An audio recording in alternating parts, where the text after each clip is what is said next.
Okay, welcome to another interesting game between Ekeberg and TFK. This will be a tough match.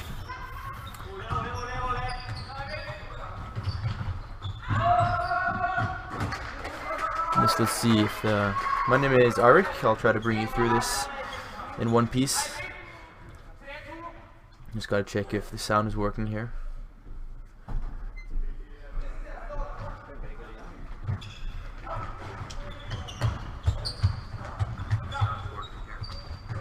Yeah, so everything seems to be alright. So let's see.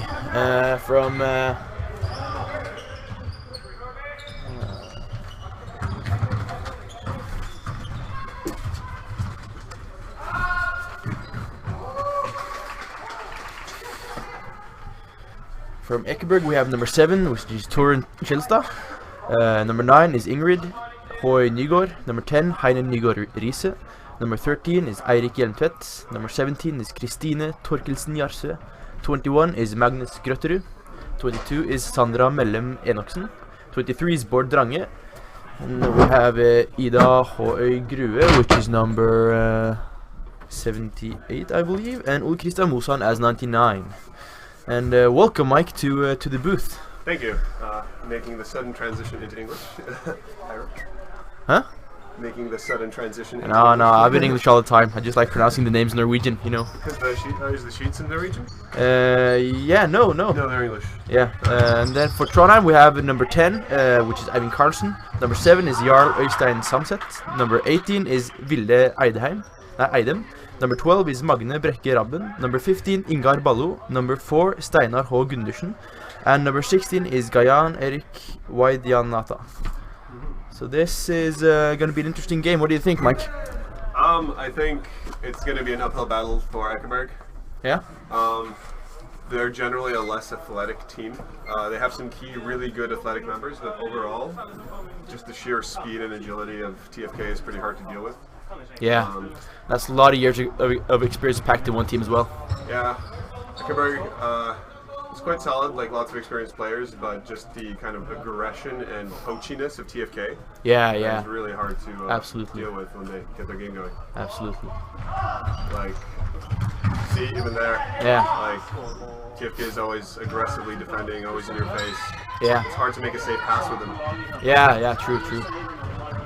But I think if like Ekeberg can just keep their calm, play the game, this can be a pretty tight game. TFK needs to make mistakes. Yeah. Which is probably not going to happen. But I still have hope for Ekeberg somehow getting some good stuff pulled out. Yeah. So we see a goal from number 15, Ingar Ballo. TFK has normally played with almost a purely guy team throughout the seasons in NMs, but this time they brought a girl. Who's also very good. Yeah. She's very skilled. I don't know her name. Where's the character sheet? Oh, she was, let's see, number 18, Vilde Eidem. Yeah. From the few glances I've taken in her direction, she's playing on TFK. Yeah? She seems to be a pretty good performer. Oh, yeah. Nice hustle. Good maneuvers. Interestingly, Christina is playing as a cutter, it seems. Which is unusual for her. She's mostly a handler. Good outline caught by Christina. And she has a lot of years of experience, so she knows the field well. Yeah. Oh, there we have a pass from Eirik to Magnus that just went out.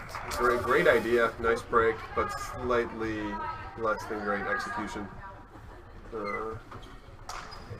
Solid player, solid space, but couldn't quite finish the job.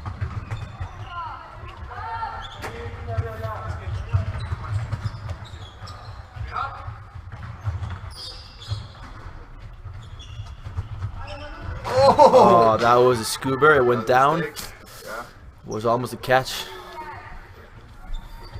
Let's see if Ekeberg can get this point. Always a reliable handler. Absolutely.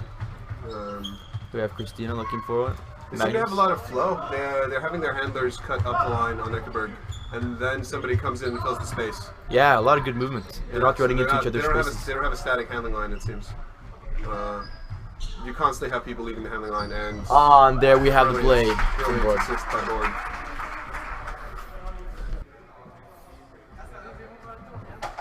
And how many Ekeberg are 2 and 2? 2 and 2 for what? Yeah, Oh, for 2 the wins, 2 record? losses. I'm not sure. I haven't seen the record. But that sounds plausible. Yeah.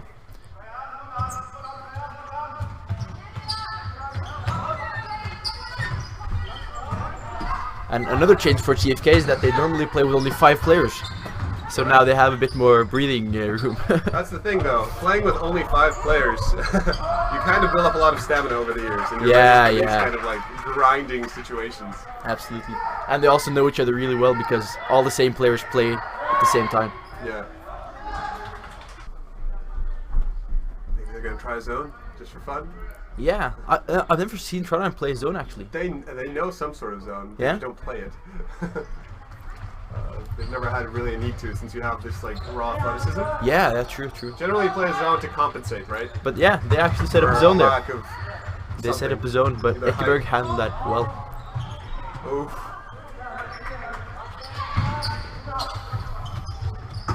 Yeah, you were saying about the zone? Yeah.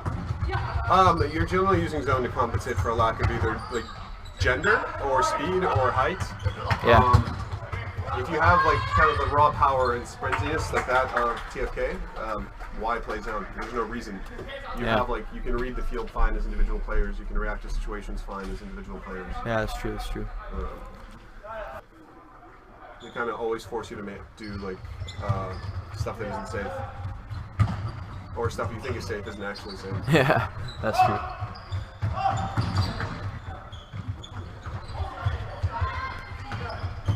Oh, nice. Oh, that was a good catch from I don't Eirik. know if that was to Christina or to Magnus, but Eirik. Oh, he put it a bit high there. If for some reason that Eirik, Ekeberg Eirik.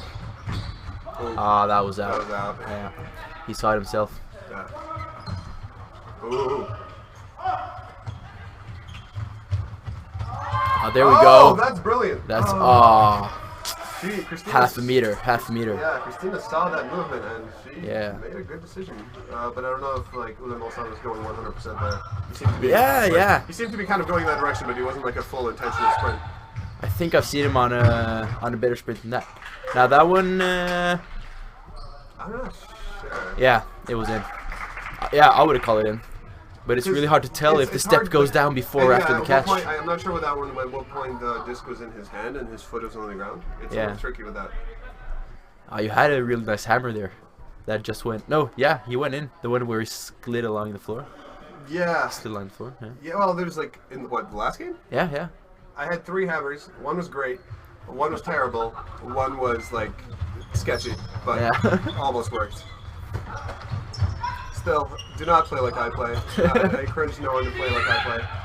Like, even though hammers may not always be optimal, they always increase the quality of the spectator. They look cool. Part of the sport. Like, nobody really knows what's going to happen. Like the player throwing it is just hoping for the best. The player catching it is more like, or about to catch it is more like, oh shit, this could go either way here. So it's always just a roll of the dice.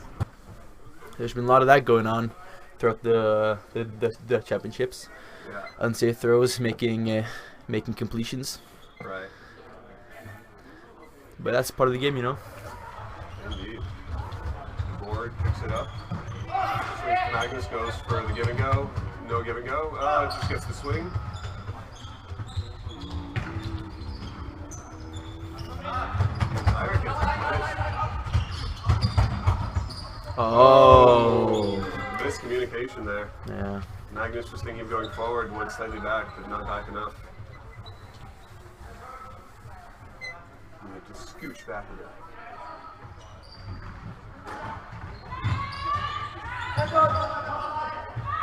Yeah. There we have it. There's no stopping Ivan. Like once he starts going for that give and go sprint, not sure if anybody can really stop him. not in Norway at least. The key with Ivan is that just like super quick acceleration. His I don't think his top speed is that dramatic. No. Like if he and Ebro were to race, I'm pretty sure Ebro would win by like a margin. But on like a 40 meter maybe, or on a 40 meter, that would be interesting. Yeah. But they run really differently. They're like anatomically, like their running styles are very different. Yeah. Both result in speed, but sort of like slightly different kinds of speed. Oh, that one. Ah, out there.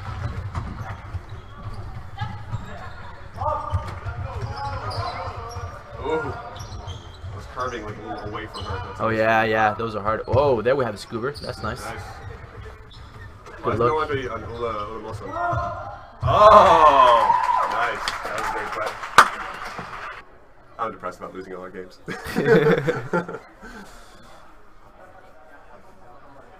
And those situations, you just gotta go play by play. Yeah. And take the ones you get and just ignore the ones you don't. Right.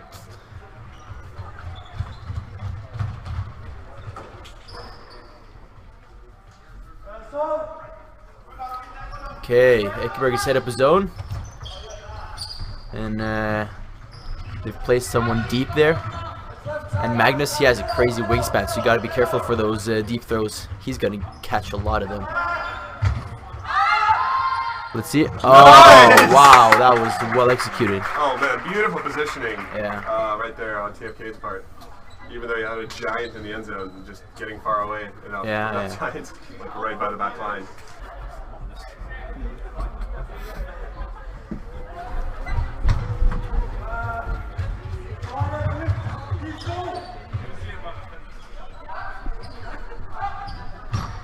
Oof, unfortunate drop.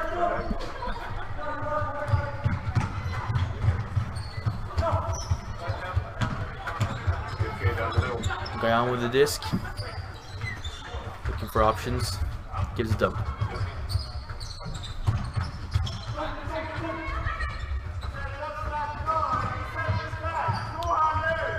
I like how far back TFK is playing. They don't care. It like doesn't matter to them. As long as they have space to move, that's all that kind of matters.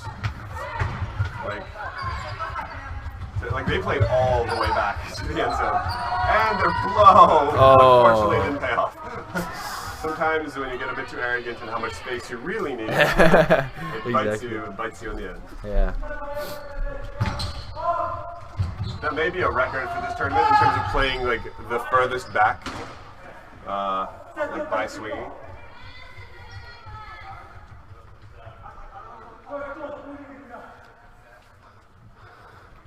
But they can just swing for ages. Like they never miss a basic throw. They're very consistent. Yeah. Like they don't really. They very rarely drop it, and when it's a drop, it's some weird miscommunication.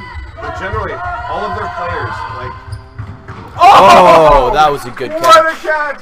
Beautiful. Wow. That was only centimeters from being out. You get a gold star. You get a gold star. You get a gold star.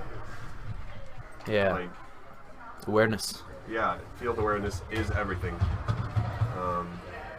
Small pulling mistake by TFK.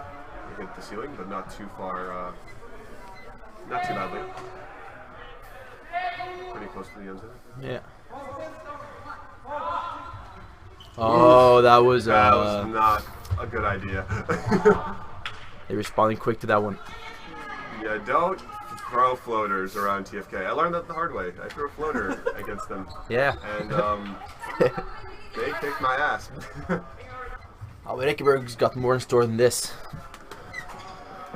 Yeah. Absolutely. They have not been playing their best. No. Some of their kind of most powerful players are here. Heine played with them often. Played with them for years, since the beginning, I believe. Yeah. Håkon switched to BSI. Bohr filling in, I guess, in the Håkon position. Håkon was mostly a handler. Yeah, but I mean, like, even with the players that are here, I've seen them play so much better. Yeah, it's true.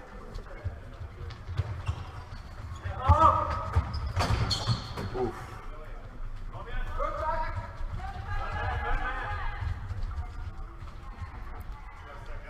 Turn. TFK takes to this.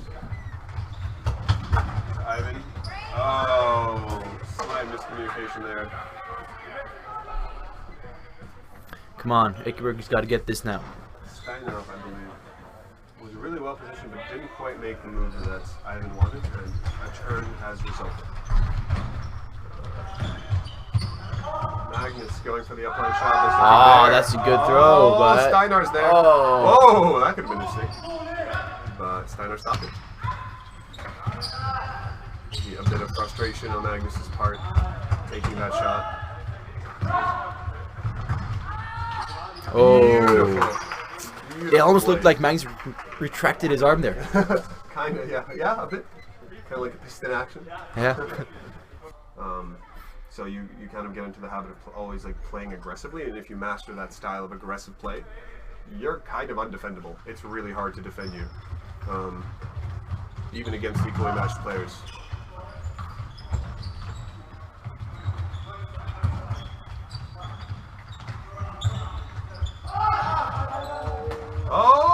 Oh, that is beautiful. Nice.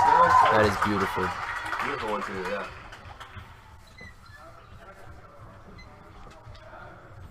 It's like one thing with Ultimate. Athletics actually is half the game, and it sort of shows in this game where you just have this like really explosive running from TFK.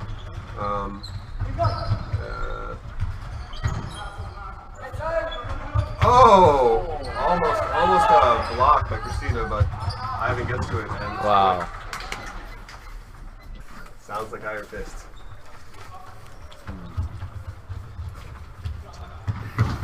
Good luck.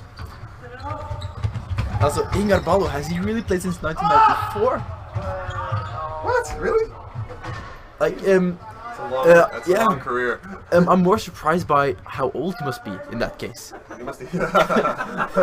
Like, I was born in 93, so that means he's played 1 year less than I've been alive. And he really doesn't look like he's that many years older. See, that's the advantage of Ultimate. If you ever go to a high-level tournament, you notice that even like people who are pretty old, like in their 40s, they don't look that old. Yeah, true, It's just true. like a life of high-interval training essentially kind of like shaves the years off typically. Yeah, so to all you viewers out there that want to know the Fountain of Youth, start playing Ultimate. Exactly. It really shaves off those years.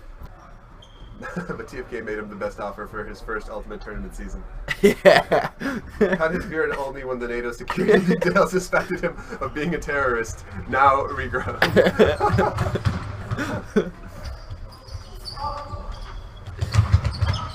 I wonder what his background is. I can't tell by his last name. Kayan Y Dia. Oh, I can't say that name. I would go for Indian. Maybe. I don't know. Maybe Pakistan. Hard to say. Hard to say.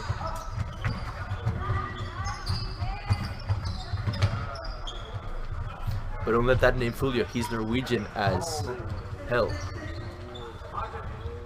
Wait, but now this is a mystery. So, how are you eligible for 4 different passports? Where would you be eligible for 4 different passports? That's a good little puzzle.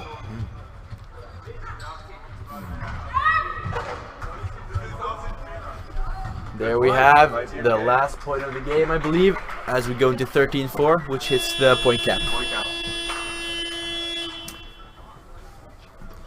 So thanks for sticking with us and all our shit talk throughout the game.